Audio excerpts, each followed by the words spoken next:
Ya, aquí estamos de regreso luego de esta pausa y ya con la presentación oficial para el espacio, sí, como los días martes, bueno, a veces lo hemos tenido que hacer otros días, pero originalmente es los días martes, esto que hemos denominado de últimas y de esperanzas. Y es la charla histórica, informativa, educativa, por supuesto, que hacemos con Nelson Álvarez, que gentilmente, con toda su experiencia, con su sapiencia, con sus estudios de lo que ha sido la vida aquí en Última Esperanza, nos regala también ese tiempo, su tiempo, y nos regala esta información que nos parece muy valiosa. Nelson, ¿cómo estás? Buen día, ¿cómo va?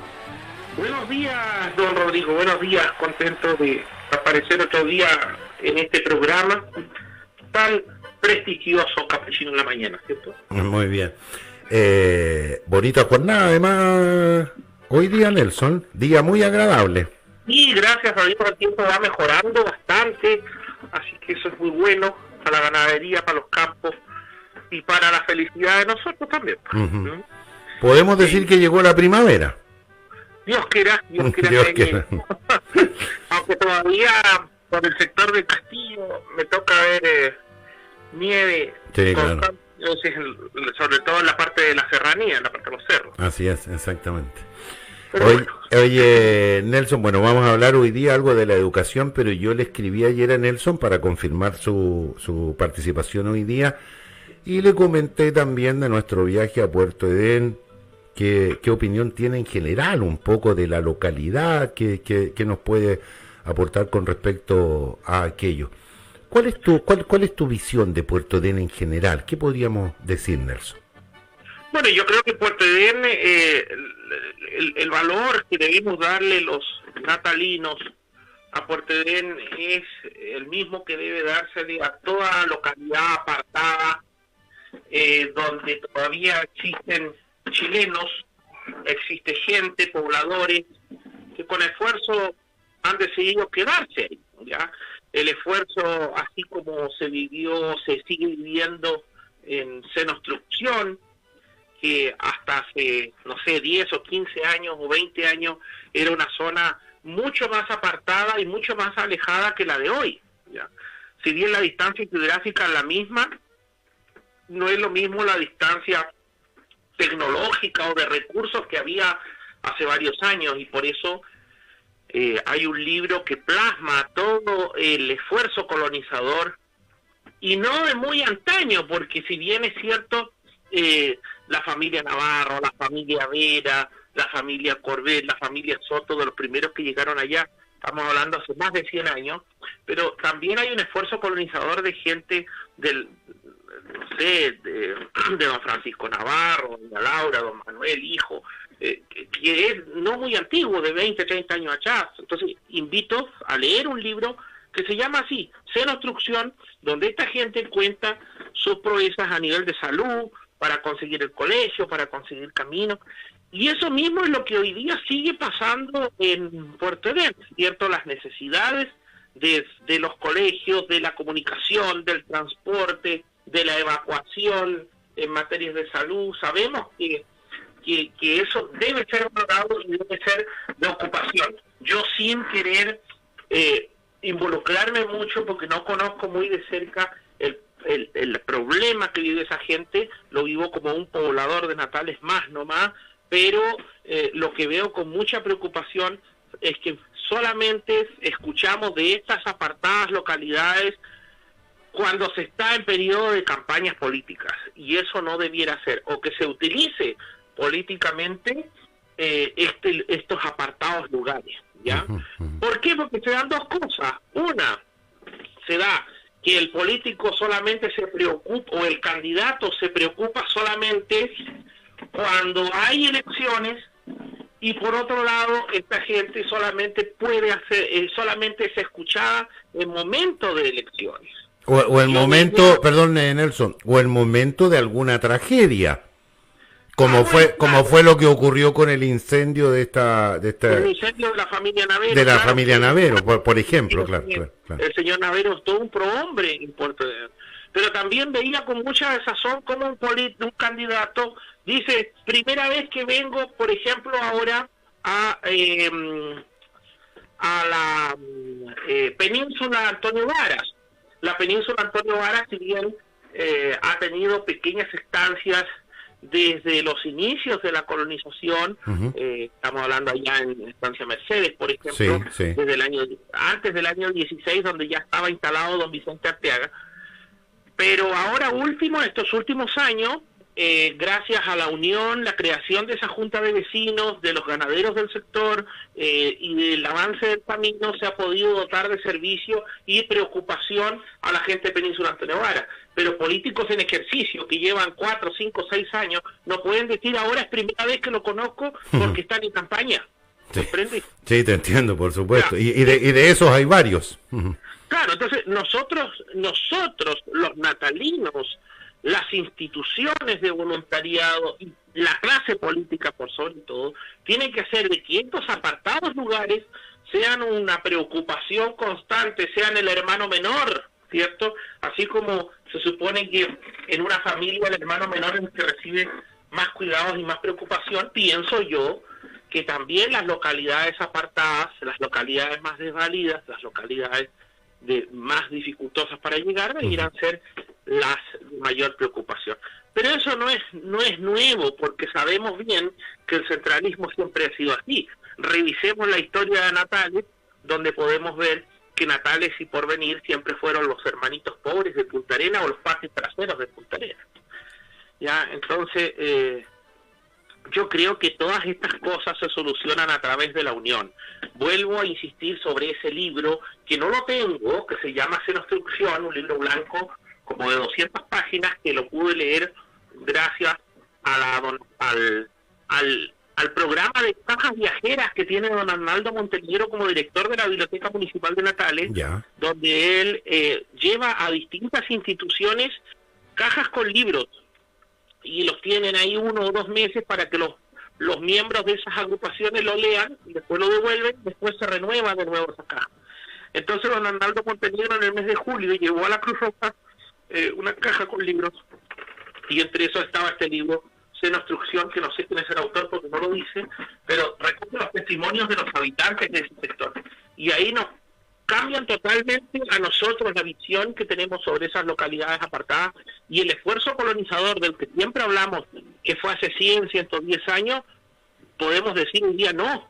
Hay un esfuerzo, ese mismo esfuerzo, esos mismos problemas existieron hace 10 años o quizá todavía siguen existiendo en zonas apartadas.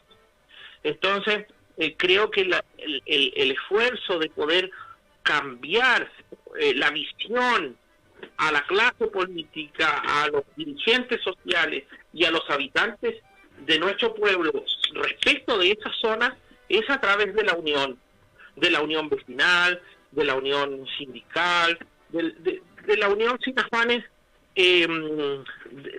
individualistas y sin afanes más que de hacer progresar el lugar donde se está haciendo patria. ¿Serías tú, para terminar esta parte de tu opinión, de tu mirada así rápida, Nelson, de Puerto Edén, que se transformara más temprano que tarde en comuna? Yo no sé si da para eso. Usted sabe que a veces separar, disgregar, atomizar, significa más dificultades desde el punto de vista administrativo. Ya, yo no sé si es mejor que esto dependa directamente, como comuna, dependa directamente del poder central. Es muy probable que quede más alejado todavía que si dependiera administrativamente de una comuna que ya existe. ¿Ya? Este tipo de respuestas yo creo que es más política, y para eso hay que conocer un poquito de las normas de gobierno y administración regional y comunal. ¿Ya? No creo que, no es algo que no vamos a tener más recursos, eso no es tan así. Ya a veces estas comunas chicas que no tienen mayor capacidad contributiva. ¿A qué me refiero capacidad contributiva? Allá no hay donde uno pueda empezar a cobrar contribuciones, donde uno pueda coadyuvar en gran parte al fondo como municipal, ¿cierto? Entonces, yo no sé si convendrá realmente que sea autosustentable o que dependa de la comuna de Natales directamente. Sé que es algo complejo, ¿ya? Pero también es más compleja la respuesta, porque para responder a aquello hay que tener ciertas nociones o conocimientos, vuelvo a insistir, de la normativa actual de gobierno de administración regional y comunal. ¿Ya? No se olvide que la creación de una comuna conlleva la creación de consejos municipales, lleva de dotar de ciertos servicios y de aumentar la capacidad contributiva, o sea, los cobros, ¿cierto? Y no siempre las comunas o los territorios tienen de dónde obtener los recursos. Ojo ahí. Sí, no, No eso solamente recibir, sino que también contribuir. comparto. Lo que pasa es que una comuna, al menos un poco la lógica diría de que eso también es producto o la idea de que se vaya desarrollando, de que haya mayor inversión, que haya mayor poblado, que llegue más gente, y que por ende que haya más y que por ende haya más productos y servicios también. La inversión y el fomento se va a dar a medida que las políticas públicas lleguen ahí. Claro, pero lo que pasa es que esas son las políticas que están ausentes, pues. Claro, pero esas políticas públicas van a llegar a medida de que la gente o los personeros, que son los que tienen que tomar las decisiones, privilegien un sector por sobre otros. O sea, hoy día estamos viendo, y por eso está muy bien, que se está normando en los usos del suelo, la zonificación del territorio. Eso está muy bien, que el gobierno está poniendo fotos a la creación de nuevos núcleos urbanos no planificados. Porque hasta hace algunos años en el sector de huertos familiares eran comunes la autorización de los cambios de uso de suelos, hoy día IFC, Informe Favorable para la Construcción, entonces en media hectárea se sacaban 10 sitios. ¿Ya? Y eso lo único que hacía era crear núcleos urbanos no autorizados y que posteriormente se transformaban en verdaderos villorrios, como también pasó en sectores cercanos a Dorotea, y que hoy día lo que hacen es que hoy día aumenten las necesidades de la población en orden a necesitar nuevos servicios y nuevos servicios y nuevas destinaciones de fondos para dotar de servicios básicos, agua, luz, gas, etc. Entonces, eso lo que hace, a lo mejor a veces, por estar cerca de Natales, lo que hace es que se favorezca ese tipo de sectores por sobre otras localidades más apartadas que ya existen con mayor antigüedad.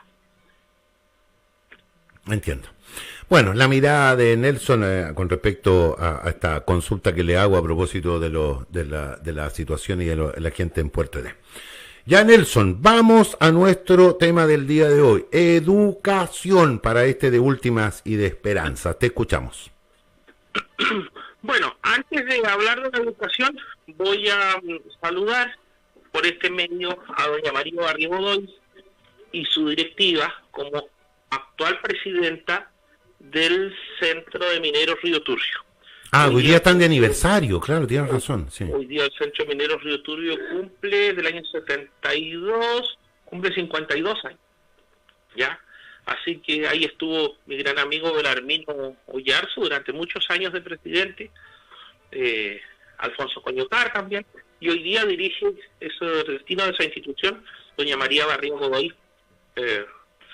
una dama que me aprecio mucho y que felicito que siga al frente de todos sus compañeros mineros. Nos sumamos al saludo, por supuesto. Sí. Bueno, nosotros habíamos quedado de hablar de la educación en Natalia. El esfuerzo colonizador vio desde muy temprano la necesidad de dotar de profesores o maestros que enseñaran las primeras letras en Natalia. No me voy a referir a la zona de Cóndor y Prat, Puerto Cóndor y Puerto Prat, que al parecer habrían quedado desprovistos de la atención preceptual. Ya hemos sabido que familias, no sé, como la familia Eberhard, que fueron los instalados allá en el Puerto Consuelo, suplían esto con la enseñanza de los padres y con algunas empleadas que se dedicaban al quehacer y además ayudar o enseñar a los primeros niños allá. Pero en Puerto Natales mismo, se funda, no se olviden, en 1911, hay una publicación por ahí que habla de una señora llamada Carmen Seinfeld, de la cual yo no tengo ningún dato. Después se dice que don Eduardo Moore, súbdito inglés, por allá por el año 1912, habría sido traído por la familia Maclean para enseñar las primeras letras a algunos niños de esta familia, pero después don Eduardo Moore se va a la zona de Argentina, por allá por la zona de actual de Calafate, Río Gallego, y aparecen algunas estancias, ahí en la estancia La Tapera de don Severino Camporro, viviendo muchos años con ellos, haciendo las veces de profesor rural ahí. Después se vuelve a Natales, muere acá, pero sin mayor virtualidad en su carrera magistral. Lo que sí tenemos como dato duro es que en 1912, a solo un año de la fundación de Natales, se crea la que yo he denominado la primera institución del pueblo. ¿Ya? A mí que me gusta siempre hablar de estas instituciones, de estas entidades benéficas, de bien público y social, ¿cierto? En nuestro programa, yo determino que la primera o la más antigua es el Comité Pro Escuela Natales. ¿Ya? Así se llamó, Comité Pro Escuela Natales. Pude revisar algunos documentos del Comité Pro Escuela Natales en Casa de la Familia Iglesias, hace más de 20 años, creo yo. Así que existen antecedentes escritos sobre este comité. Dentro de sus miembros estaba don Carlos Roberto Aguirre, de profesión contador, Manuel Álvarez Ruiz, José Iglesias Díaz, Juan L. Soto Matus, Vicente Arteaga Bermeo, ¿ya? Son de los primeros habitantes de Natales y pater familias de las primeras familias colonas de Natales. Este comité trabaja para abrir una escuela pública en Natales y lo consigue el 28 de junio del año siguiente, el 28 de junio de 1913, cuando el gobernador de Magallanes, don Fernando Chañó, dicta un decreto donde se autoriza a don Manuel Álvarez Ruiz, en representación de los habitantes de Puerto Natales, para abrir una escuela elemental mixta en dicho puerto.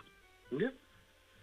Manuel Álvarez, como dato anecdótico, fue el primer vecino en traer un vehículo, un auto a Natales, así que viajó con su auto por territorio argentino para hacer los trámites en Punta Arenas y conseguir esa autorización de abrir una escuela. Cúpole a doña Linda Mancilla Díaz, jovencita de escasos 17 años, ser contratada para abrir esta primera escuela. Y quiero recalcar el nombre de Melinda Mancilla Díaz, porque durante muchos años la historiografía local recogió su nombre como Hermelinda Mancilla, y hay una calle por población, por una de las poblaciones nuevas de Natales, que dice calle Melinda Mancilla. No, señores, no es Melinda ni es Hermelinda, el nombre es Emelinda Mancilla Díaz, ¿ya? Hija de Marcos Mancilla Espicel, antiguo vecino magallánico, puntarenense, fundador e iniciador del movimiento obrero patagónico en Punta Arenas, a través, como fundador de la Federación Obrera de Magallanes. En su casa se hizo la primera reunión en 1911 en Punta Arenas, la reunión de la fundación de la Federación Obrera de Magallanes, y comisionado hacia 1913 para ir a fundar la Federación Obrera de Río Gallegos y la Federación Obrera de Puerto Santa Cruz. Nótese la importancia de Marcos Mancilla Espicel. Entonces él mandó a su hija mayor, Melinda Mancilla Díaz, fue contratada para abrir la escuela, la primera escuela de Natales. Ella no era profesora, ella era egresada del Liceo de Niñas de Punta Arenas y aceptó el desafío de venir. 28 de junio de 1913, 28 o 26 de junio de 1913, y esta primera escuela se abre el 1 de septiembre, el 10 de septiembre de 1913. 10 de septiembre de 1913, en un local de calle Pedro Montt, esquina de Bejar. Ahí se abre la primera escuela de Natales. Varios niños, cerca de una treintena de niños, entre niños de la familia Álvarez Costes, de la familia Soto Clavijo, de la familia Arteaga Tapia, de la familia MacLean de Cameron, varios niños de esa familia y de la familia Iglesias Álvarez frecuentaron esta escuela, que tuvo una escasa virtualidad. Estamos hablando más o menos para el año 14, ya se cierra, o sea, dura casi un año, porque no pudo ser mantenida, porque era mantenida con la erogación popular, o sea que todos los apoderados, digamos así, daban una cuota. Entonces después, por desavenencias entre los apoderados, ya esta escuela cerró. Pero el amor triunfó, solo el amor es fecundo, y Emelinda Mancilla sentó reales en Natales, pues casóse con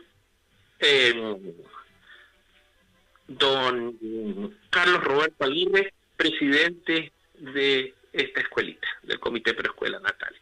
Formaron un hogar que estuvo muchos años, que solamente la muerte separó, a la muerte de él por allá por el año 53 y a la muerte de ella por el año 56, y ambos están sepultados en el mausoleo familiar del cementerio Padre Hurtado acá en Natales. Uno de sus hijos fue profesor, Hugo Aguirre contador, y Carlos Aguirre profesor, ahí no me acuerdo cuál de los dos es profesor y el otro fue contador, pero uno de ellos fue profesor de la Escuela 1 de Natales y de la Escuela Vocacional. Eso relativo a la primera escuela. Entonces, al quedar sin escuela Natales por allá por el año 14, debió el gobierno de Magallanes, en esos años no había municipalidad, no había intendencia, lo más parecido, el órgano de autoridad máxima de administración regional, era la Junta de Alcaldes de Magallanes. El gobernador de Magallanes, que sería lo que hoy día sería un gobernador regional, más o menos, o lo que era antiguamente el intendente, porque él era un delegado del gobierno central, pero además presidía lo que hoy día sería el Consejo Regional, que se llamaba en esos años la Junta de Alcaldes de Magallanes. Y ellos decidían las platas, decidían la nominación de autoridades, y el gobierno y administración del territorio de Magallanes, y entre eso de la zona de Última Esperanza y Puerto Natales.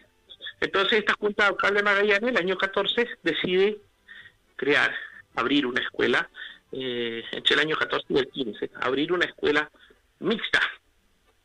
Y digamos que más se abrió el año 15, escuela mixta elemental, a cargo de doña Mercedes Barrientos de Césped. La familia Césped, una familia muy antigua en Magallanes, y doña Mercedes Barrientos de Césped, toda esa escuela. Siguió trabajando en ella doña Emelinda Mancilla de Aguirre, que todavía era señorita en aquella época porque se casó el año 19, y ahí ya aumentó considerablemente el número de habitantes, además que y de alumnos, además que el año 15 también se abre el frigorífico Boris, entonces aumenta explosivamente en ese año la población de Natales. También para el año 16 se abre la escuela de Puerto Boris, capuchino a media mañana, a cargo de su directora y profesora, doña Blanca Gallardo de Avena, pero Blanca Gallardo Pérez, de Adema, casada con don Juan Adema, ella era profesora ya de la Escuela Normal Don Kuhn, había sido profesora en Castro y en la zona de Pirpil, que es una localidad, un cruce, y queda a 3-4 kilómetros de Castro, ya yendo entre Castro y tomando el camino hacia Alcahue. Entonces vivía por ahí, el sector de Putemón, y todo esto bordeando las costas chilotas de la bahía de Castro, y ella decide casarse, se casa en Chiloé con don Juan Abel Malo, súbdito irlandés, y él es contratado como contador, como jefe de personal del frigorífico Boris, así que se viene en el año 16 el matrimonio junto a una sobrina de doña Blanca de nombre Dina Estefo Gallardo, y llegan el año 16 a Puerto Boris para abrir la primera escuela de Puerto Boris. Seguimos, ellos ya el año 16, el año 18, llegan los salesianos en julio del 18, y el 1 de marzo del 19 deciden abrir el colegio salesiano Monseñor Pañano. Monseñor Pañano había muerto 2 años y medio antes, así que en honor a él le ponen el nombre del colegio salesiano, con una matrícula de 86 alumnos. Imagínense, una matrícula extraordinaria para Natales. Natales para el año 19, para el año 20, tenía 1.165 habitantes. Natales y toda la zona de Última Esperanza, mejor dicho. Zona de campos y urbana. El año 23, las hijas de María Auxiliadora llegan en febrero, y ese mismo día, la semana siguiente, ya abren el colegio Beata María Mazzarello, porque María Mazzarello no era santa todavía, era beata por aquella época. Así que abren el colegio Beata María Mazzarello, también subvencionado por la Sociedad Explotadora Tierra del Fuego, atendido con monjas italianas, ¿ya? Hijas de María Auxiliadora. También a fines de los 20 se abren las primeras escuelas fiscales, ya dependientes del ministerio, escuelas regulares, y llamadas escuelas fiscales, ya no dependientes de Punta Arenas, sino que dependientes ya del Ministerio de Educación, con el nombre de escuelas fiscales. Y ahí parte la escuela número 1 de hombres, más o menos cerca del año 29, no cerca del año 29, el año 29, la escuela número 1 de hombres, atendida por don David Canaura Díaz, el primer director. La escuela número 1 de hombres se ubicó en calle Blanco Encalada, hoy día frente a la Fiscalía o frente al Club Esmeralda, donde hay un sitio vacío al lado de la Mutual de Seguridad. Y en la Casa 2 Pisos, que antiguamente había sido uno de los primeros prostíbulos de Natales, de doña Berta Toro, y doña Berta Toro, antes de morir, pidió hablar con las monjas residentes en Natales, se confiesa, se convierte a la religión católica el día antes de morir, y pide que sus bienes pasen al Colegio María Mazzarello. El Colegio María Mazzarello arrienda esta propiedad para la escuela número 1 de hombres, en esa Casa 2 Pisos, que después perteneció a la familia González Dubras, durante varios años después de haber sido colegio. Después la escuela número 2, la escuela fiscal número 2 de mujeres, se instala en otro local que también había sido prostíbulo en sus inicios, que quedaba en Bulnes, esquina Ladrilleros, donde actualmente se encuentra el hotel Charles Darwin. Ahí estaba la escuela de niñas número 2. Y la escuela mixta número 3, que partió mucho después, ya en los años 30 más o menos, se ubicó en calle Bulnes, donde actualmente está el Pampa Restobar, o sea, la altura del 300 más o menos.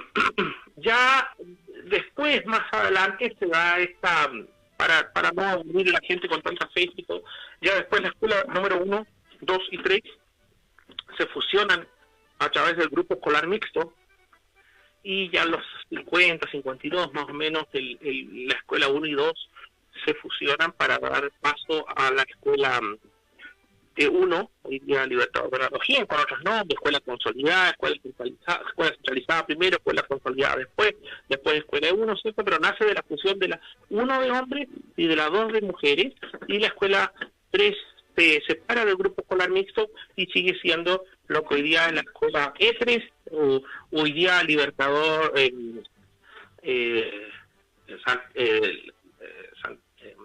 Santiago Huera. Ya.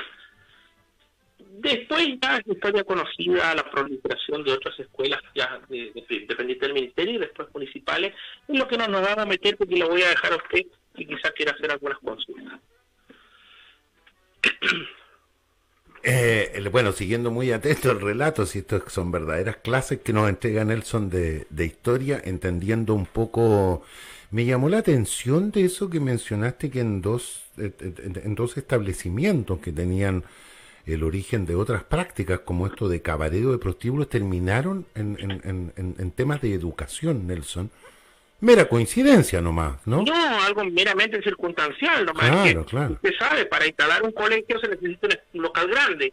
En aquellos años natales eran, la arquitectura natales eran viviendas muy modestas, muy reducidas, de autoconstrucción. Entonces, coincidentemente, al haberse desocupado espacios tan grandes, locales tan grandes, bueno, se dedicaron a colegio para poder arrendarlos nomás, pero es algo meramente circunstancial y que yo lo cuento para comentar nomás aquí y ponerle un poquito de condimento a la historia nomás. Oye, lo otro, de ese número inicial de 86 alumnos, ¿era alto el número, Nelson? Bueno, las familias eran numerosas, no sé, se me viene a la memoria ahora la familia Sobarzo, 14 hijos, la familia Soto Clavijo, 13 hijos, los Álvarez Coste, 12 hijos, entonces era algo normal. Hay una... Carlos Gafo Álvarez, un conocido vecino, antiguo vecino Carlos Gafo, contaba siempre que él vivía con la familia Sobarzo en Calle Bull, eran muy amigos, entonces, como es natural, a los 7, 8 años tuvo una discusión con uno de ellos. Y entonces dice que tuvo una discusión con uno de ellos, chiquititos todos de la edad, entonces se enojó con uno y vino el hermano y le dice, oye, ¿qué te pasa con mi hermano? Y después sale el otro, y después sale el otro, hasta completar casi los 14. Entonces Carlos Gafo va corriendo a su casa, se esconde detrás del portón y le grita, salgan de a uno, porque él no podía contra los 14. Lógico. Osvaldo Wegman cuenta mucho esto en Primaveras Natales, y en lindas, muy bonitas, en muy lindos reportajes que él escribió sobre Natales, sobre todo para los aniversarios de Natales, la prensa austral y el Magallanes, donde evoca Natales con muchos hijos, con muchos niños, en verdaderas pandillas, no pandillas en el sentido peyorativo, ni despectivo, ni nefasto que lo tenemos como bandas delictuales, no, sino que pandillas de niños que corren, que juegan, que van de excursión todos juntos, que se suben a un bote, que participan en los clubes. Por eso los clubes eran tan importantes, porque mucha juventud, muchos niños. Así es. Oye, Nelson, antes de terminar el espacio de este día martes, ya 8 de octubre, ayer llegando de este viaje a Puerto Del, nos enterábamos de la muerte de otro vecino conocido, familia conocida, el caso de don Miguel Puratich, ¿no? Ah, bueno, sí, claro. ¿Qué podríamos mencionar de él? Bueno, siempre, a pesar de que él es mayor que yo, bastante mayor que yo, pero siempre todos le dijimos Miguelito, porque Miguel era su papá, Miguelito era él para nosotros.